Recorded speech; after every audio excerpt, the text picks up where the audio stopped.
और दोस्तों नमस्कार। ओमे टेक्निकल यूट्यूब चैनल के माध्यम से समस्त ईपीएस 95 पेंशनर्स भाई बंधु आप सबका हमारे नए वीडियो में स्वागत है। दोस्तों आज का वीडियो बहुत ही खास और बहुत ही महत्वपूर्ण होने वाला है, क्योंकि जो 5 टॉपिक मैंने आज लिए हैं वो बहुत ही खास ईपीएस 95 पेंशनर्स के लिए हैं। तो चलिए मैं फटाफट से आप लोगों के बीच में उन टॉपिकों को रखता हूं, फिर उनके ऊपर हम धीरे धीरे चर्चाएं करेंगे। तो वीडियो में सबसे पहला नंबर पे जो टॉपिक है वह है होली पे ईपीएस 95 पेंशनर्स को बड़ा तोहफा मिलने की उम्मीद है।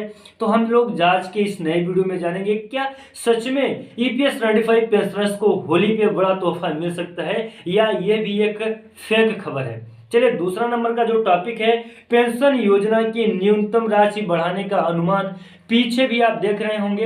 हालांकि इसके ऊपर हम पूरी तरह से चर्चा करेंगे कि ईपीएस 95 पेंशनर्स की पेंशन बढ़ाने की जो अनुमान है वह अनुमान कहां से लगाया जा रहा है और कितना ईपीएस 95 पेंशनर्स की पेंशन में वृद्धि होगी। आगे मैं आपको बताऊं कि संगठन शक्ति की ओर एक कदम, संगठन शक्ति की ओर। हालांकि मैं इसके ऊपर ऑलरेडी वीडियो बना चुका हूं और यह वीडियो आप लोगों के बीच में मैं ऑलरेडी पहुंचा चुका हूं, लेकिन इसके बावजूद भी मैं आज इस टॉपिक पे चर्चा करूंगा कि संगठन शक्ति की ओर जो एक कदम बढ़ाया जा रहा है एनएससी के टीम की तरफ से, उसमें क्या है क्या नहीं है उसके ऊपर भी हम लोग बात करेंगे। और आगे बात हम करेंगे श्री रामेश्वर जी तेली जो केंद्रीय राज्य मंत्री श्रम रोजगार, उनके माध्यम से समस्त ईपीएस 95 पेंशनर्स के लिए क्या कहा गया है वो भी हालांकि हम बताएंगे। आज मैंने एक वीडियो बना के सुबह ही पोस्ट कर दिया था आप लोगों के लिए, हालांकि उस वीडियो पर ज्यादा क्रिया प्रतिक्रिया आप लोगों की नहीं आई, लेकिन इसके बावजूद भी मैं आपको बताऊंगा कि श्रम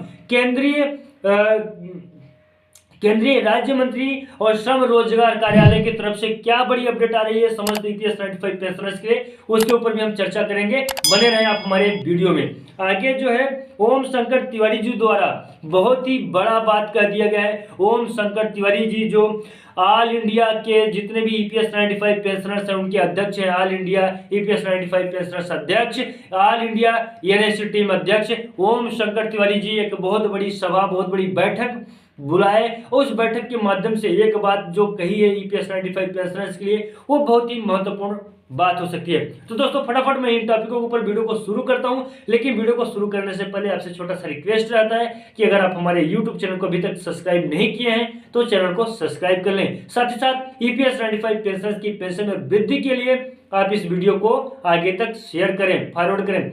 ऐसे ही नहीं पेंशन मिल जाती है, कुछ ना कुछ करना पड़ता है। जिनके पास को मतलब कि जो सभाओं में नहीं जा रहे हैं, जो सिर्फ मोबाइल के माध्यम से खबर या जानकारी ले रहे हैं, उनसे एक ही रिक्वेस्ट है कि वो इस वीडियो को कम से कम शेयर तो करें, लोगों तक पहुंचाए तो करें, लोगों को जागरूक करें। या जितने भी आपके फोन मोबाइल में कांटेक्ट नंबर है उन सारे के सारे कांटेक्ट नंबर में आपको शेयर करना है, ताकि जितने भी लोग हैं सबको ईपीएस 95 पेंशन से संबंधित जानकारी होनी चाहिए। ये काम ईपीएस 95 पेंशनर्स का है, वो आप लोगों को करना है, ये काम आप लोगों को करना है। हमने खबर आपकी जो आवाज है यूट्यूब तक पहुंचा दिया है, अब यूट्यूब से आगे वायरल आपको करना है, आगे आपको लेके जाना है कि ये चीज आप लोग समझें। तो चलिए मैं फटाफट से बात करता हूं। हालांकि जो प्रमुख टॉपिक है, महत्वपूर्ण खबर है कि होली पे क्या ईपीएस 95 पेंशनर्स को बड़ा तोहफा मिल सकता है या नहीं।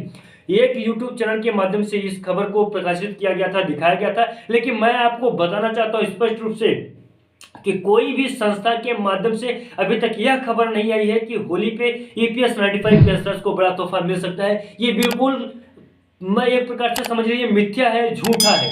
कोई भी होली पे ईपीएस 95 पेंशनर्स की पेंशन वृद्धि के लिए कोई बड़ी अपडेट नहीं आई है, कोई भी बड़ा ऐसा अपडेट नहीं है जिसमें इस बात को कहा जाए कि ईपीएस 95 पेंशनर्स की पेंशन में होली पर पेंशन में वृद्धि हो सकती है, होली पे उन्हें बड़ा तोहफा मिल सकता है, कुछ भी नहीं। हाँ, इतना सुनने में जरूर आया है कि ईपीएस 95 पेंशनर्स का में ब्याज दर जो है, ब्याज दर में वृद्धि होगा। तो ब्याज दर जो काम कर रहे हैं ईपीएफओ ब्याज दर में वृद्धि कर रहा है, क्योंकि जिनका पैसा भी जमा है, जिनको उस पैसे का ब्याज मिलता है, उस ब्याज दर में पेंशन की वृद्धि होगी, ना कि ईपीएस 95 पेंशन की पेंशन में वृद्धि होगी। साफ और स्पष्ट रूप से इस बात को आप लोग समझ रहे हैं। आगे नंबर की मैं बात करता हूं कि एक कदम संगठन शक्ति की ओर, बहुत ही महत्वपूर्ण टॉपिक और बहुत ही बड़ी खुशी की बात है। जितने भी ईपीएस 95 पेंशनर्स हैं आप सबके लिए बहुत ही महत्वपूर्ण खबर है, बहुत ही महत्वपूर्ण संदेश है। कोल माइंस जो एसोसिएशन है मैं आपको बता दिया, हालांकि इसके ऊपर मैंने ऑलरेडी वीडियो बनाया था। वहां ये देखिए पीछे लेटर भी आपको दिखाई दे रहा होगा, तो रिटायर्ड कर्मचारियों की एक संस्था, बहुत बड़ी संस्था थी, जिसने ईपीएस 95 पेंशन की पेंशन वृद्धि को लेके एनएससी के जो कमांडर माननीय अशोक रावत जी हैं उनसे संपर्क किए उपाध्याय जी, और उपाध्याय जी संपर्क करने के बाद में अपनी संस्था की तरफ से समस्त ईपीएस 95 पेंशनर्स के लिए उन्होंने एनएससी का साथ देने के लिए बोल दिया है कि जब तक ईपीएस 95 पेंशनर्स की पेंशन में वृद्धि नहीं हो जाती है तब तक वो भी एनएससी का साथ देंगे, माननीय कमांडर साहब का साथ देंगे, ताकि ईपीएस 95 पेंशनर्स की पेंशन में वृद्धि हो सके। बहुत बड़ी अचीवमेंट है एनएससी के टीम के लिए, एनएससी के जितने भी कार्यकर्ता हैं उनके लिए बहुत बड़ी बात है। और साथ ही साथ जितने भी ईपीएस 95 पेंशनर्स हैं, जैसे ये एनएससी एक संस्था है, एनएससी संस्था ईपीएस 95 पेंशनर्स के लिए सरकार से बात करी थी, अब ईपीएस 95 पेंशनर्स के मुद्दे को सरकार तक पहुंचा रही थी। ठीक उसी प्रकार से ये भी एक संस्था है और यह संस्था एनएससी का पूर्ण रूप से समर्थन करने में जुट गई है, पूरी तरीके से एनएससी का समर्थन कर रही है। और साथ ही साथ ईपीएस 95 पेंशन की पेंशन वृद्धि को लेके जो भी महत्वपूर्ण कदम उठाने होंगे वो भी कदम उठाए जाएंगे। तो ये जितने भी ईपीएस 95 पेंशनर्स हैं उनके लिए एक बहुत ही महत्वपूर्ण, बहुत ही अच्छा संदेश हो सकता है, खुशखबरी भरा संदेश है समस्त ईपीएस 95 पेंशनर्स के लिए। आगे नंबर में मैं बता दूं आपको कि केंद्रीय राज्य मंत्री श्रम रोजगार कार्यालय की तरफ से जो माननीय श्री रामेश्वर जी तेली, उन्हें ईपीएस 95 पेंशनर्स की पेंशन में वृद्धि को लेके उनके माध्यम से माननीय प्रधानमंत्री जी तक एक ज्ञापन भेज दिया गया है।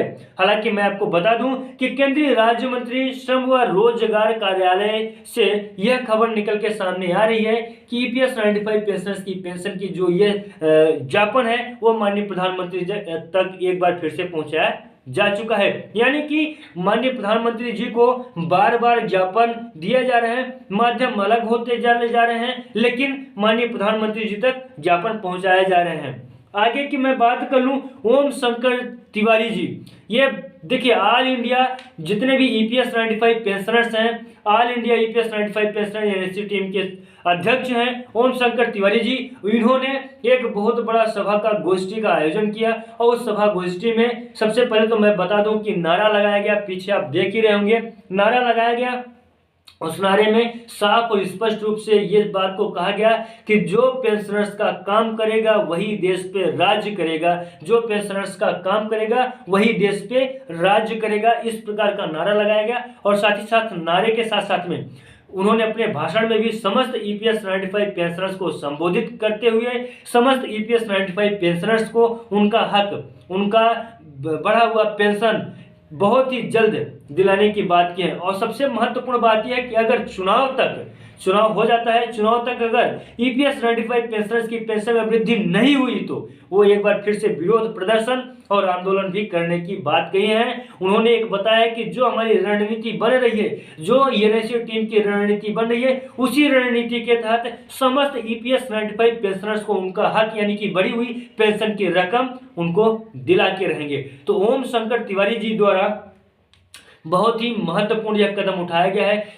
सबसे बड़ी बात यह है कि जो असहाय हो गए हैं, जो मतलब जिन्हें यह लग रहा है कि मतलब कि किसी भी प्रकार की उम्मीद दिखाई नहीं दे रही है, उस अंधेरे में एक सूरज की रोशनी लेके ओम शंकर तिवारी जी समस्त ईपीएस 95 पेंशनर्स के बीच उपस्थित हुए और साफ और स्पष्ट रूप से इस बात को कहा है कि जितने भी ईपीएस 95 पेंशनर्स हैं उन्हें बढ़ी हुई पेंशन की रकम वो दिला देंगे।